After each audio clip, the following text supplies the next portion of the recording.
Sports fans, join the Rod Squad newsletter today. Stay ahead of the game with exclusive insights, updates, contests, and exclusive content delivered straight to your inbox. Sign up for free today at rodpedersen.com. It's the only place you can get my 10 weekend things column. You'll also get Moose's very popular Moose droppings column, plus my column from the South Florida Tribune, a link to our Cats and Bolts podcast, all kinds of good stuff in there. All right, let's bring AJ Jakubec in, the Swiss Army knife of broadcasting in Canada, voice of the Ottawa REDBLACKS, and a lot of other things. What is up, AJ? It's been far too long, bro. Roddy, always a pleasure. Doing great. Yeah, it's getting into the busy time of year. Love it. Well, tell me, what is keeping you busy right now? We're not that far away, but far enough away from CFL training camps. What are you doing? Getting ready for hopefully Sens playoffs. We'll see how that plays out. But yeah, basically busy season for me is when football, basketball, and soccer all are at the same time. So that's kind of May in Canada, with basketball season being the off season. So in the meantime, I went to University Cup last week. That was awesome. It was the first time I was ever in Ottawa. I grew up going to Alberta Golden Bears games at the old Claire Drake Arena. And so I've always been a big fan of university hockey in Canada. It's such an underrated product, and just top to bottom. I mean, the first game of University Cup, it was Toronto Metropolitan University against Mount Royal, and it went 5 overtimes. I actually had to miss some of the soccer last week when Canada lost to Mexico because of that. So, but I went to 5 of the 7 knockout games, and that was fantastic. But in the meantime, yeah, a lot of Senators. We'll see if they can finally make the playoffs for the first time since 2017. Isn't it wild, eh? Because you do all these sports, and the one you didn't mention is baseball, and I never thought I would wind up doing baseball, but here I am calling it in Florida. It's just, who knows where this crazy world's going to take you. But, hey, I looked in the break at the playoff pairings because they're changing every day. I mean, we can't buy tickets for anything. Let's put it that way. We can't hang your hat on any of this. But I saw Toronto, Ottawa, round 1, and the very first thing I thought was Mick Magoo, Cujo, Daniel Alfredson. Is that the matchup you'd like? Or do Sens fans care? Just want to get in? No, that's the matchup they want. Absolutely. Like we put a poll question on that a few months ago, and it was overwhelming that Sens fans want the Leafs in round 1. And they've had success. They're 3-0 against Toronto this year, so they match up well. They're 0-3 against the Habs. They're 0-3 against the Sabres, last in the East, and couldn't get it done again last night. I think first and foremost for Sens fans, they just want to make sure they get in. The out-of-town scoreboard on a regular basis has been very kind to them with, all these teams below the playoff bubble, 2, 3, 4 games over 500. 90 points might be enough to get in the East this year. Ottawa should get in. They're 9 games over 500.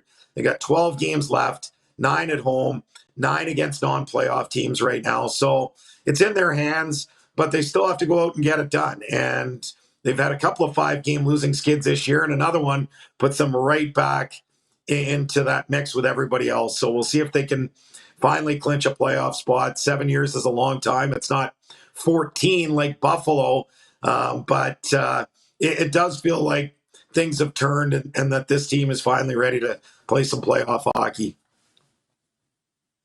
Well, I heard Travis Green's name as Coach of the Year the other day, and we all know he won't win it because of probably Scarborough and Washington will, but it seems like a pretty remarkably fast turnaround from the outside. Does it feel as fast where you're sitting or no?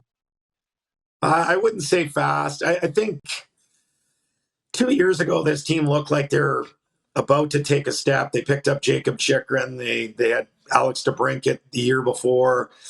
And, they got into early March and they were pushing for a playoff spot. And then they went out west, lost 4 out of 5, and it was all over just like that. So, and then last year took a bit of a step back. They made a coaching change. DJ Smith was replaced. They brought in Jacques Martin. I think Jacques deserves a lot of credit for this turnaround as well in terms of instilling some of those beliefs and what you needed to do structurally, defensively, and how it all starts at that end of the rink, which made Travis Green's, his hire that much more palatable. And I think, his job was made easier by some of the hard steps that they had to go through last year under Jacques Martin. But no question, he should be under consideration. I'm with you. It's Spencer Carberry for me all day. I didn't even have them in the playoffs, and here they are battling Winnipeg for the President's Trophy.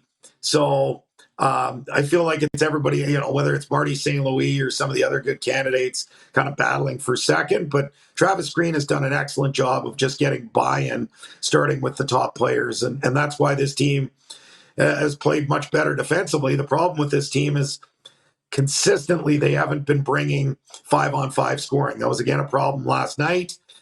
So that's what they have to find if they're going to have any type of success in the playoffs, assuming they get there. Do you know this Rich Robertson from Edmonton? I do. Yeah. Okay. He's a daily viewer. So I feel like when he writes this, you need to take it in the spirit that it's intended.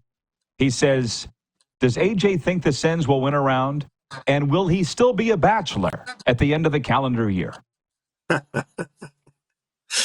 I can't really answer the second one, but I think a lot depends on who they play in round one, assuming they get in, because again, I'm not taking anything for granted. Look, the PWHL team last night here in Ottawa, they were up 3-0 after 2, and they got outscored 6-0 in the third and outshot 18-0 against the team that's in last from New York. So it's sports. I don't take anything for granted. But if they get in, a lot depends on matchup. If they play Toronto, I like their chances. If they play Florida, I don't like their chances. So Washington's another team they've actually had pretty good success against this year, playing them 3 times. All 3 games went beyond 60 minutes. So maybe they could spring an upset against them.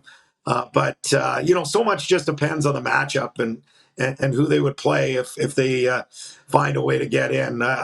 I do think Toronto would be a favorable matchup just because, and not just this year with those 3 wins, but they just seem to play really well against Toronto, and I think they tend to match up well against them. So we'll see how it plays out.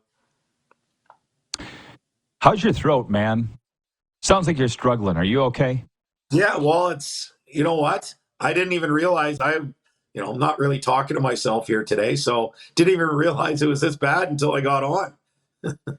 Okay. Maybe need some tea and some honey. Exactly. To be honest, I do not miss those days. Been there, and it sucks. Rich in Edmonton, by the way, says, had to ask, LOL, if you don't mind me, and you stop if it's too personal, but you seem to have a good one there, AJ. You've kissed a lot of toads, but yeah, I think you got a good one. Yeah, no, certainly I've got a great one. So yeah, it's been 3.5 years since we met. It was the day after the last election, so that's how long it's been. But no, You'll never forget that. Excellent. Got no complaints. Yeah, you got a good one. Give her my best, please. Arlen Bruce is watching. He says, good luck to the Ottawa REDBLACKS this season. Hats off to Travis Moore, one of the greatest receivers coaches out there. And shout out to Coach Dice. I'm sure there's got to be a lot of optimism around the Ottawa REDBLACKS here as we get ready for the new season in the CFL. I think they're going to be good. My only concern is it looks like it might be 3 straight years where the strength of the league is in the East. And that's never happened in our lives, Roddy. So we'll see. Last year, it felt to me watching, that Montreal and Toronto were a cut above everybody else. And it ended up showing that way in the Grey Cup. So a couple of straight years where Eastern teams have won the Grey Cup. But I think more important, 2 straight years where the East-West record favored the East for the first time since the 60s. So Toronto and Montreal, to me, aren't going anywhere. I think Ottawa addressed all of their potential concerns, adding a Geno Lewis, bulking up the O-line, adding a William Stanback, improving the secondary. But, we'll see how it plays out. I do think Ottawa's improved from last year, but the East looks tough again. Well, something about Bobby Dice. He's just such a great man. And I Yeah. feel like if you're going to be a head coach of a football program, it helps to not be a loser. But now more than ever, I feel you need to be a quality leader of men. That's Bob. And we see that across the CFL. He's just a great guy. The players obviously love him, AJ. Yeah, and I think the other thing too is he commands respect. You can have a great guy that's a football coach, but if the players walk all over him, it's over. And that's certainly not the case here in Ottawa. They love him, but they respect him, sometimes fear him, because if they screw up, they're probably going to get an earful about it. He's going to hold them accountable. So I do think he's got all the attributes to be a great CFL coach. I was happy to see him get into the playoffs and have a winning season last year because, he took some heat after year one in this market. But, and adding someone like Rick Campbell on the staff as well. I mean, it's fascinating to see. Of course, Bob was Rick's special teams coach when they won the Grey Cup in 2016. And now it's the reverse. Two guys that really respect each other, really like each other. And I think that's going to be a great addition as well. And someone he can lean on and trust. If he's got questions about what to do as a head coach, he can go and lean on someone that he's a friend. He's someone he can trust, and he's someone that's won a Grey Cup in this market as well. So to me, that was a great move, much like Brendan Tannen. When you've got someone to lean on like that, like Sean Burke does, as someone in your management team that's won a Grey Cup in a market as difficult as Regina can be, with all the pressure there. So I do think Ottawa's done a really good job of hiring the best people and not worrying about who they're looking over their shoulder about. I got to get you down here. Bring your gal sometime. Honeymoon here, whatever. Just get down here. Because there's a lot of football people here. And one of them said to me recently how hard it must have been for Rick Campbell to accept a demotion in Ottawa. And I'm like, I don't really know Rick that well, but I don't feel like that would be hard to do. I'm announcing high school baseball in Florida and loving it. Rick loves the game. Loves Ottawa, I'm sure. Would that have been hard for him? I mean, I don't really know him. You know him far better than me. How hard would it have been? Yeah, probably. I think it took some time for him because I remember being told when Ottawa was looking for coaches that, he was going to take some time off and probably take a year off. And all of a sudden, the combination of that relationship with Bob Dice, his love for Ottawa, he genuinely does love this community, and just coaches want to coach. So all of a sudden, do you take a year off or do you go and do what you love? And, I think in the end, he decided to do that, especially in conjunction with the other two things. And I think Ottawa's got a chance to be good this year. So there is a lot to like. And to me, he'll be a great fit for this community and certainly for this organization. It's, like you said, good fit.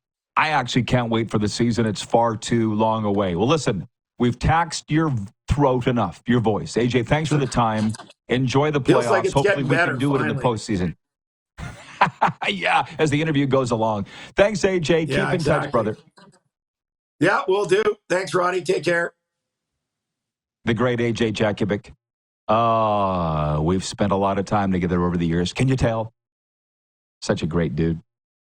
It's you and me the rest of the way to the top of the hour. A sports update on the way and viewer takeover and a whole lot of other fun things you don't even know about yet. We'll be right back here on Game Plus TV, streaming live and podcasting wherever the best podcasts are found.